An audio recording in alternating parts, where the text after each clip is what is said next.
Wait, you seriously can't find your camera app on your Samsung phone? Did it just disappear from your home screen out of nowhere? Don't worry, you're not alone, and the fix is super easy. Alright, here's what you gotta do. First, go ahead and open your app drawer. You know, that screen where all your apps are listed. Now, look for the camera app.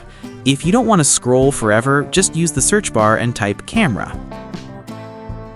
Boom, it'll pop up instantly. Once you find it, tap and hold the camera icon.